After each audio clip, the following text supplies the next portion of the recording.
नारायणं नमस्कृत्य नरं चैव नरोत्तमं देवीं सरस्वतीं व्यासं ततो जयमुदीरयेत्।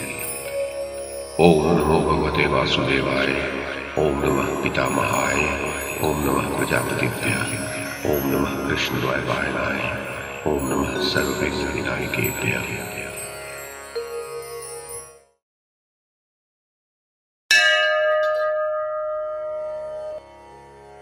वैशंपायन जी कहते हैं, जन्मेजय, धृतराष्ट्र ने पूछा, संजय, श्री कृष्ण जब राधानंदन कर्ण को रथ पर बिठाकर हस्तिनापुर से बाहर निकल गए तब उन्होंने उससे क्या कहा?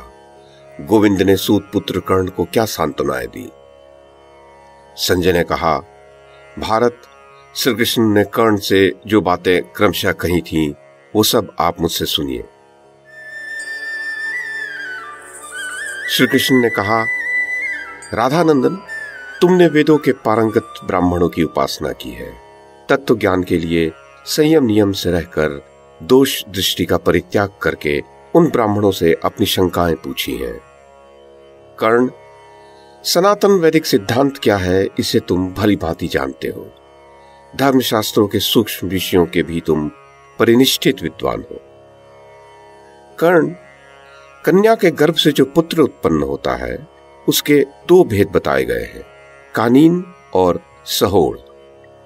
जो विवाह से पहले उत्पन्न होता है वह कानीन होता है, और जो विवाह के पहले ही गर्भ में आकर विवाह के पश्चात जन्म लेता है वो सहोड़ कहलाता है। जिस पुरुष के साथ वैसे पुत्र की माता का विवाह होता है, शास्त्रज्ञों ने उसी पुरुष को उसका पिता बताया है। कर्ण, तुम्हारा जन्म भी इसी प्रकार हुआ है।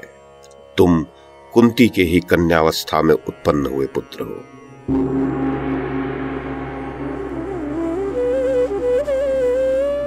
अतः तुम भी धर्मानुसार पांडु के ही पुत्र हुए।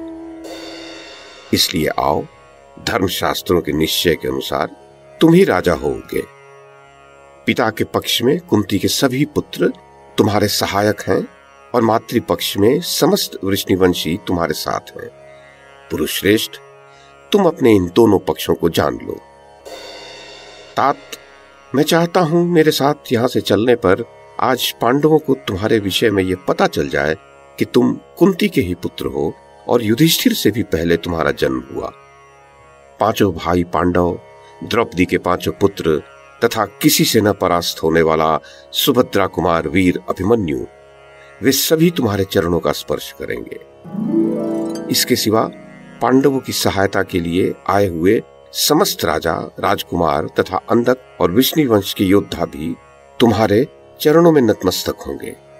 बहुत से राजपुत्र और राजकन्याएं तुम्हारे लिए स्वर्ण, चांदी तथा मिट्टी के बने हुए कलश, औषध समूह, सब प्रकार के बीज, संपूर्ण रत्न और लता आदि अभिषेक सामग्री लेकर आएंगी। विशुद्ध हृदय वाले द्विजश्रेष्ठ धौम्य आज तुम्हारे लिए होम करें और चारों वेदों के विद्वान ब्राह्मण तथा सदा ब्राह्मणोचित धर्म के पालन में स्थित रहने वाले पांडवों के पुरोहित तुम्हारा राज्याभिषेक करें। इसी प्रकार पांचों भाई पांडव, द्रौपदी के पांचों पुत्र, पांचाल और चेदी देश के नरेश तथा मैं, सब लोग तुम्हें पृथ्वी पालक सम्राट के पद पर अभिषिक्त करेंगे। युधिष्ठिर तुम्हारे युवराज होंगे, जो हाथ में श्वेत जवर लेकर तुम्हारे पीछे रथ पर बैठेंगे, और महाबली भीमसेन राज्याभिषेक होने के पश्चात तुम्हारे मस्तक पर महान श्वेत छत्र धारण करेंगे। सहस्रों क्षुद्र घंटिकाओं की सुमधुर ध्वनि से युक्त, व्याघ्र चर्म से आच्छादित तथा श्वेत अश्वों से जुटे हुए तुम्हारे रथ को अर्जुन सारथी बनकर हाँकेंगे, और अभिमन्यु सदा तुम्हारी सेवा के लिए निकट खड़ा रहेगा। नकुल, सहदेव, द्रौपदी के 5 पुत्र, पंचाल देशीय क्षत्रिय तथा महारथी शिखंडी, ये सब तुम्हारे पीछे पीछे चलेंगे। मैं तथा समस्त अंधक और विष्णुवंश के लोग भी तुम्हारा अनुसरण करेंगे। प्रजानाथ, दशार और दशार्ण कुल के समस्त क्षत्रिय तुम्हारे परिवार हो जाएंगे। महाबाहो, तुम अपने भाई पांडवों के साथ राज्य भोगो। जप, होम तथा नाना प्रकार के मांगलिक कर्मों में संलग्न रहो। द्रविड़, कुंतल, आंध्र, तालचर, चूचुक तथा वेणुप देश के लोग तुम्हारे अग्रगामी सेवक हों। सूत, मागध और वंदीजन नाना प्रकार की स्तुतियों द्वारा तुम्हारा यशोगान करें और पांडव लोग महाराज वसुसेन कर्ण की विजय घोषित कर दें। कुंती कुमार, नक्षत्रों से घिरे हुए चंद्रमा की भांति तुम अपने अन्य भाइयों से घिरे रहकर राज्य का पालन और कुंती को आनंदित करो। तुम्हारे मित्र प्रसन्न हो और शत्रुओं के मन में व्यथा हो। कर्ण, आज से अपने भाई पांडवों के साथ तुम्हारा एक अच्छे बंधु की भांति स्नेहपूर्ण व्यवहार हो।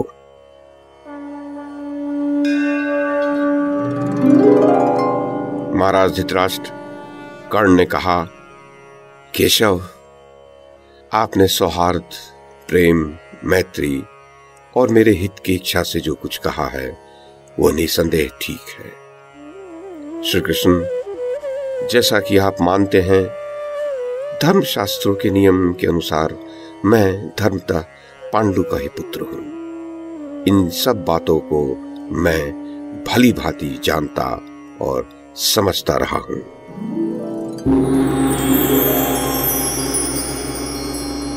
जनार्दन, कुंती ने कन्यावस्था में भगवान सूर्य के संयोग से मुझे गर्भ में धारण किया था और मेरा जन्म हो जाने पर उन सूर्यदेव की आज्ञा से ही मुझे जल में विसर्जित कर दिया था।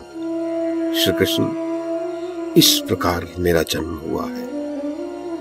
अतः मैं धर्मतः पांडु का ही पुत्र हूं, परंतु कुंती देवी ने मुझे कुछ ऐसे त्यागा कि मैं सकुशल नहीं रह सकता था। मधुसूदन, उसके पश्चात अधिरथ नामक सूत मुझे जल में देखते ही निकाल कर अपने घर ले गए और बड़े स्नेह से मुझे अपनी पत्नी राधा की गोद में दे दिए। उस समय मेरे प्रति अधिक स्नेह के कारण राधा के स्तनों में तत्काल दूध उतर आया था। माधव, उस अवस्था में उसी ने मेरा मल मूत्र भी उठाना स्वीकार किया था। अतः सदा धर्म शास्त्रों के श्रवण में तत्पर रहने वाला मुझ जैसा धर्मज्ञ पुरुष राधा के मुख का ग्रास कैसे छीन सकता है? उसका पालन पोषण न करके उसे त्याग देने की क्रूरता कैसे कर सकता है? अधिरथ सूत भी मुझे अपना पुत्र ही समझते हैं और मैं भी सौहार्दवश उन्हें सदा से अपना पिता ही मानता आया हूं। माधव, उन्होंने मेरे जात कर्म आदि संस्कार करवाए तथा उन्होंने ही पुत्र प्रेमवश शास्त्रीय विधि से ब्राह्मणों द्वारा मेरा वसुसेन नाम रखवाया। मेरी युवावस्था होने पर अधिरथ ने सूत जाति की कई कन्याओं के साथ मेरा विवाह करवाया। अब उनसे मेरे पुत्र और पौत्र भी पैदा हो चुके हैं। कृष्ण, उन स्त्रियों में मेरा हृदय काम भाव से आसक्त रहा है। अब मैं संपूर्ण पृथ्वी का राज्य पाकर स्वर्ण की राशियां लेकर अथवा हर्ष या भय के कारण भी वो सब संबंध मिथ्या नहीं कर सकता। श्री कृष्ण, मैंने दुर्योधन का सहारा पाकर धृतराष्ट्र के कुल में रहते हुए 13 वर्षों तक अकंटक राज्य का उपभोग किया है।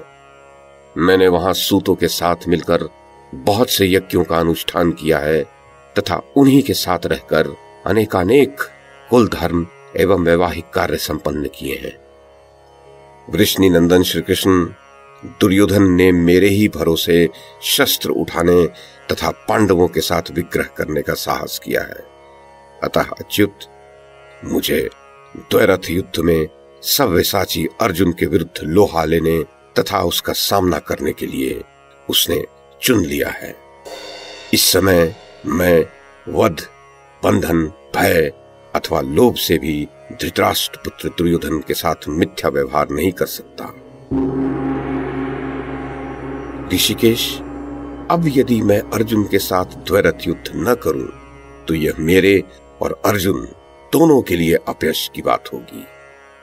मधुसूदन, इसमें संदेह नहीं कि आप मेरे हित के लिए ही ये सब बात कह रहे हैं। पांडव आपके अधीन हैं इसलिए आप उन्हें जो भी कहेंगे वो सब वे अवश्य ही कर सकते हैं। परंतु कृष्ण, मेरे और आपके बीच में जो यह गुप्त परामर्श हो रहा है उसे आप यहीं तक सीमित रखेंगे। यादव नंदन, ऐसा करने में ही मैं यहां सब प्रकार से हित समझ रहा हूं। अपनी इंद्रियों को संयम में रखने वाले धर्मात्मा राजा युधिष्ठिर यदि यह जान लेंगे कि मैं कर्ण कुंती का प्रथम पुत्र हूं, तब वे राज्य ग्रहण नहीं करेंगे। उस दशा में मैं इस समृद्धशाली विशाल राज्य को पाकर भी दुर्योधन को ही सौंप दूंगा। मैं भी यही चाहता हूं कि जिनके नेता ऋषिकेश और योद्धा अर्जुन हैं, वे धर्मात्मा युधिष्ठिर ही सर्वदा राजा बने रहे। माधव, जनार्दन, जिनके सहायक महारथी भीम, नकुल, सहदेव, द्रौपदी के 5 पुत्र, पांचाल राजकुमार धृष्टद्युम्न, महारथी सात्विकी, उत्तमौजा, युधामन्यु, सोमकवंशी सत्यधर्मा, चेदीराज दृष्टकेतु, चेकितान, अपराजित वीर शिखंडी, इंद्रगोप के समान 5 वर्ण वाले 5 भाई के कुमार, इंद्रधनुष के समान रंग वाले महामना कुंती भोज, भीमसेन के मामा महारथी शेनजित, विराट पुत्र शंख तथा अक्षय निधि के समान आप हैं। उन्हीं युधिष्ठिर के अधिकार में यह सारा भूमंडल तथा कौरव राज्य रहे। श्री कृष्ण, दुर्योधन ने क्षत्रियों का बहुत बड़ा समुदाय एकत्र कर लिया है तथा समस्त राजाओं में विख्यात एवं उज्जवल ये कुरुदेश का राज्य भी उसे प्राप्त हो गया है। वृष्णि नंदन, अब दुर्योधन के यहां एक शस्त्र यज्ञ होगा जिसके साक्षी आप होंगे। उस यज्ञ में अधर्वयु का काम भी आपको ही करना होगा। कवच आदि से सुसज्जित कपिध्वज अर्जुन उसमें होता बनेंगे। गांडीव धनुष स्त्रुआ का काम करेगा और विपक्षी वीरों का पराक्रम ही हवनीय घृत होगा। माधव, सव्यसाची अर्जुन द्वारा प्रयुक्त होने वाले ऐन्द्र, पाशुपत, ब्राह्म और स्थूनाकर्ण आदि शस्त्र ही वेद मंत्र होंगे। सुभद्रा कुमार अभिमन्यु भी अस्त्र विद्या में अपने पिता का ही अनुसरण करने वाला अथवा पराक्रम में उनसे भी बढ़कर है। वो इस शस्त्र यज्ञ में उत्तम स्तोत्रगान की पूर्ति करेगा।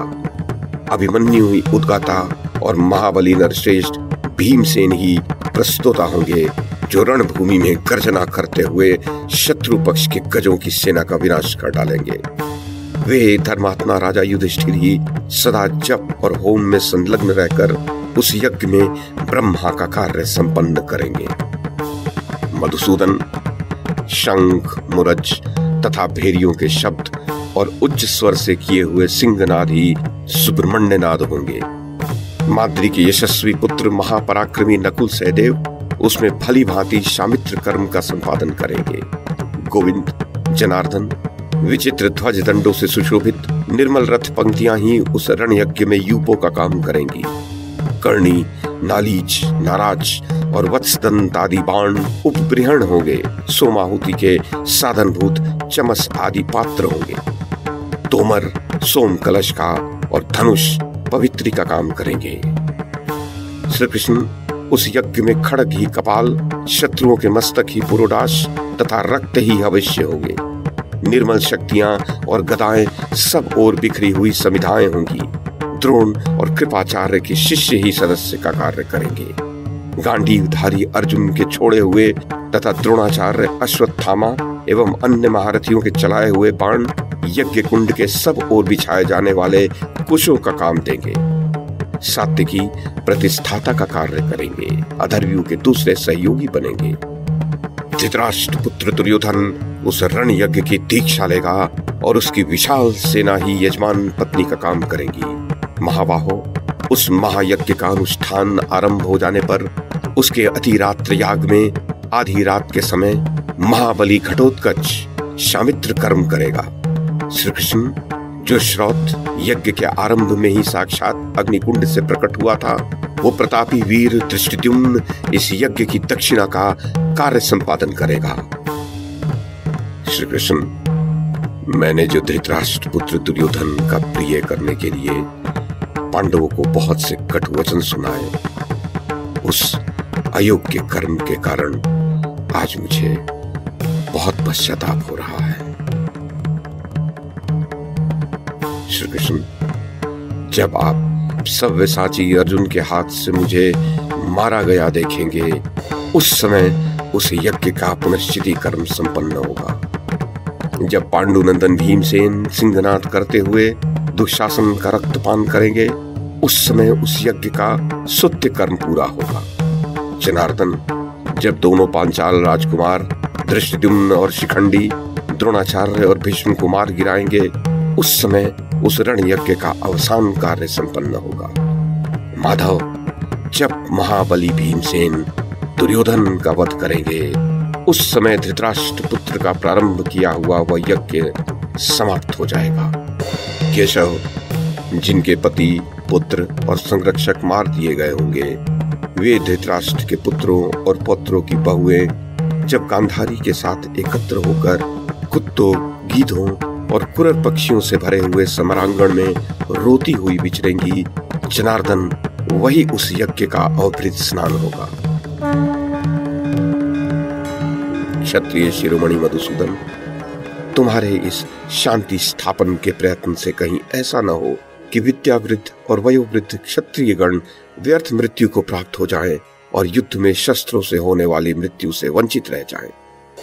केशव, कुरुक्षेत्र तीनों लोगों के लिए परम पुण्यमय तीर्थ है। ये समृद्धिशाली क्षत्रिय समुदाय वहीं जाकर शस्त्रों के आघात से मृत्यु को प्राप्त हो। कमल नयन वृष्णिनंदन, आप भी इसकी सिद्धि के लिए ऐसा मनवांछित प्रयत्न करें जिससे ये सारा का सारा क्षत्रिय समूह स्वर्गलोक पहुंच जाए। जनार्दन, जब तक ये पर्वत और सरिताएं रहेंगी, तब तक इस युद्ध की कीर्ति कथा अक्षय बनी रहेगी। वार्ष्णे, ब्राह्मण लोग क्षत्रियों के समाज में इस महाभारत युद्ध का, जिसमें राजाओं के सुयश रूपी धन का संग्रह होने वाला है, वर्णन किया करेंगे। शत्रुओं को संताप देने वाले केशव, आप इस मंत्रणा को सदा गुप्त रखेंगे और गुप्त रखते हुए ही कुंती कुमार अर्जुन को मेरे साथ युद्ध करने के लिए ले आवे।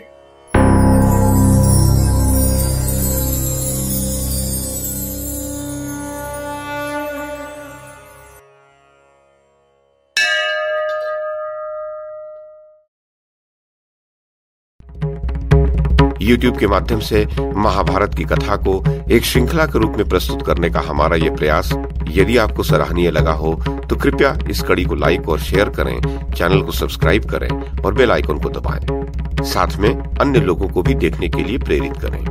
धन्यवाद और नमस्कार।